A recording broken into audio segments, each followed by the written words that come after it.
ربی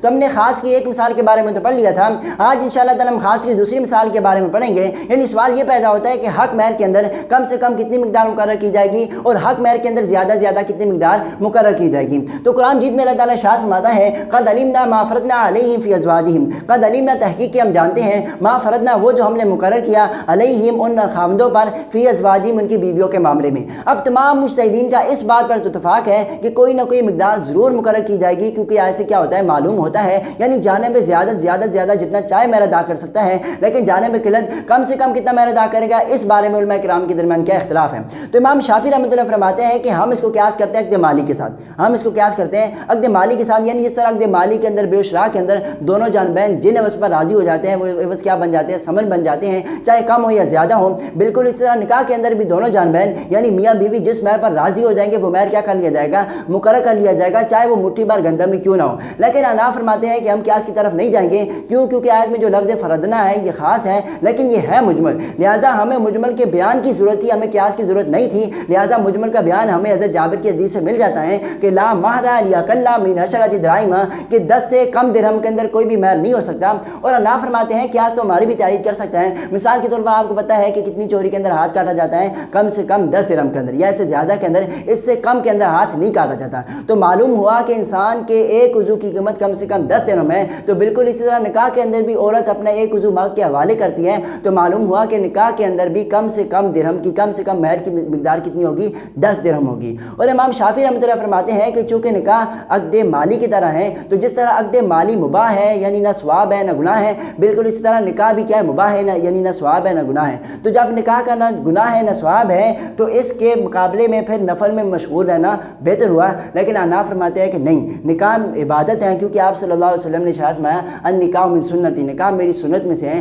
دوسری روایت میں ارشاد فرمایا فمن رغب عن سنتی فلیس منی, جس نے میری سنت سے منہ موڑا وہ مجھ سے نہیں ہے. تو معلوم ہوا نکاح ایک عبادت ہے, لہٰذا ہمارے نزدیک یہ نکاح نفل نماز سے کیا ہے, بہتر ہے. اور امام شافعی رحمۃ اللہ فرماتے ہیں کہ جس طرح عقد مالی کو انسان فسخ کر سکتا ہے, چونکہ نکاح عقد مالی کے طرح ہے, تو جس طرح عقد مالی کو انسان فسخ کر سکتا ہے چاہے خیار عیب کے ذریعے, خیار عیب کی وجہ سے یا خیار شرط کی وجہ سے, بالکل اس طرح نکاح کو بھی انسان کیا کر سکتا ہے, فسخ کر سکتا ہے. بالکل اس طرح نکاح کو بھی انسان فسخ کر سکتا ہے, چاہے جمع کے ساتھ یعنی ایک ہی طور کے اندر طلاقیں دے دے, ایک ہی طور کے اندر طلاقیں دے دے, یعنی ایک آج دے دے, کل دے دے, پرسوں دے دے, یا تفریق کے ساتھ جدا جدا, ایک طور کے اندر ایک طلاق, دوسری طور کے اندر دوسری طلاق, اور تیسری طور کے اندر تیسری طلاق, اور جملہ واحدہ یعنی ایک ہی مرتبہ اکٹھی بھی طلاقیں دے سکتے ہیں. کیوں؟ کیونکہ نکاح عقد مالی کی طرح ہے, اور عقد مالی کو جو انسان جس طرح چاہے فسخ کر سکتا ہے, تو نکاح کو بھی انسان جس طرح چاہے فسخ کر سکتے ہیں. لیکن احناف فرماتے ہیں کہ ایک طور میں 3 طلاقیں, ایک طور میں 3 طلاقیں یا 2 طلاقیں, یا ایک ہی لفظ سے 3 طلاقیں یا 2 طلاقیں, یا تینوں اکٹھی 3 طلاقیں دینا کیا ہے,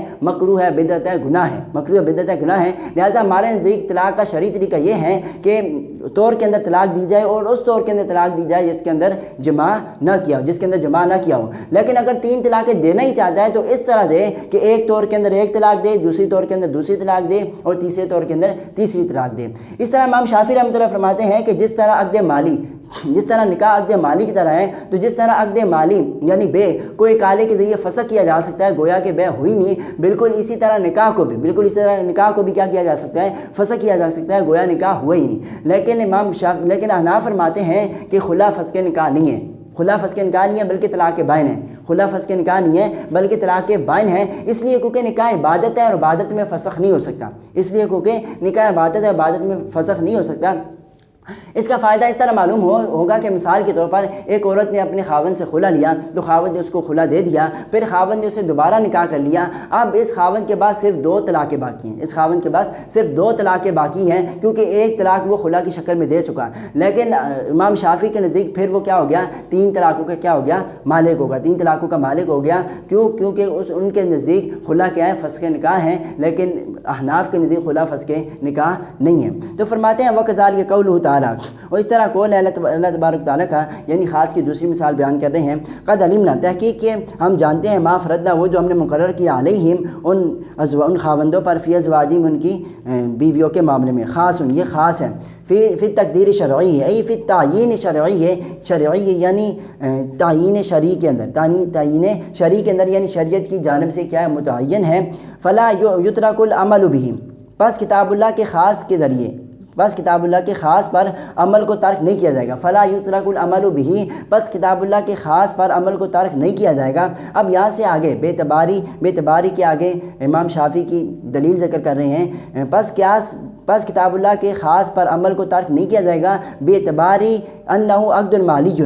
اس قیاس کے ساتھ کہ وہ کیا ہے، عقد مالی ہے، بے اعتباری اس قیاس کے ساتھ انہ عقد مالی، ان کے وہ عقد مالی ہیں، فیعتبر، جب یہ عقد مالی ہے فیعتبر بالعقود المالی کی، اس کا قیاس کیا جائے گا عقود مالیہ کے ساتھ، فیکون تقدیر المال فیہ، بس تقدیر مال یعنی تعیین مال جو ہے اس کے اندر معقولا سپرد کی جائے گی الی رأی زوجین کی رائے کی طرف، الی رأی زوجین کی رائے کی طرف۔ تو پھر یہ جو مال کی تعیین ہے یہ سپرد کی جائے گی کس کی طرف، زوجین کی رائے کی طرف سپرد کی جائے گی، کما ذکر الشافعی، جیسے کہ اس کو امام شافعی نے ذکر کیا ہے۔ وفرع علی ھذا، اور تفریع کی ہے، یعنی اس پر اور بھی مسئلے نکالے جا سکتے ہیں، تفریع کی ہے اس پر، ان تخلیہ کہ خلوت اختیار کرنا جو ہے لنفل العبادت، نفل عبادت کے لیے، افضل یہ زیادہ بہتر ہے من الاشتغال بالنکاح، نکاح میں مشغول ہونے سے یہ کیا ہے، نکاح میں مشغول ہونے سے یہ نفل نماز کیا ہے، یہ بہتر ہے۔ واباہ، اور انہوں نے امام شافعی نے مباح قرار دیا ہے ابطالہ، اس نکاح کے باطل کرنے کو مباح قرار دیا ہے، بالطلاق کیف ما شاء الزوج، طلاق کے ساتھ جس طرح شوہر کیا ہے چاہے، جس طرح چاہے طلاق دے سکتا ہے، من جمع کے ساتھ، یعنی ایک آج دے دے، کل دے دے، پرسوں دے دے، طور کے اندر ایک آج ایک کل اور ایک پرسوں، اور تفریق یعنی جدا کر کے دے دے، یعنی ایک طور کے اندر ایک طلاق، دوسرے طور کے اندر دوسری طلاق، تیسری طور کے اندر تیسری طلاق۔ واباہ، اور امام شافعی نے اور انہوں نے کیا کیا ہے، مباح قرار دیا ہے ارسال الثلاثی، بھیجنا تین طلاقوں کو جملتاً واحداً، ایک ہی مرتبہ، یعنی اکٹھی بھی کیا ہے 3 طلاقیں دے سکتا ہے۔ وجعل عقد نکاحی، اور قرار دیا ہے انہوں نے عقد نکاح کو قابل للفسخ، فسخ کے قابل انہوں نے قرار دیا ہے نکاح کو خلا کے ذریعے، یعنی خلا کے ذریعے کیا ہو سکتا ہے، نکاح فسخ ہو سکتا ہے، لیکن احناف کے ذریعے خلا کے ذریعے نکاح فسخ نہیں ہوگا بلکہ کیا ہوگی، طلاق بائن ہوگی۔ تو آج ہم نے خاص کی دوسری مثال کے بارے میں پڑھ لیا، انشاءاللہ تعالی ہم کل تیسری مثال کے بارے میں پڑھیں گے۔ السلام علیکم ورحمۃ اللہ وبرکاتہ۔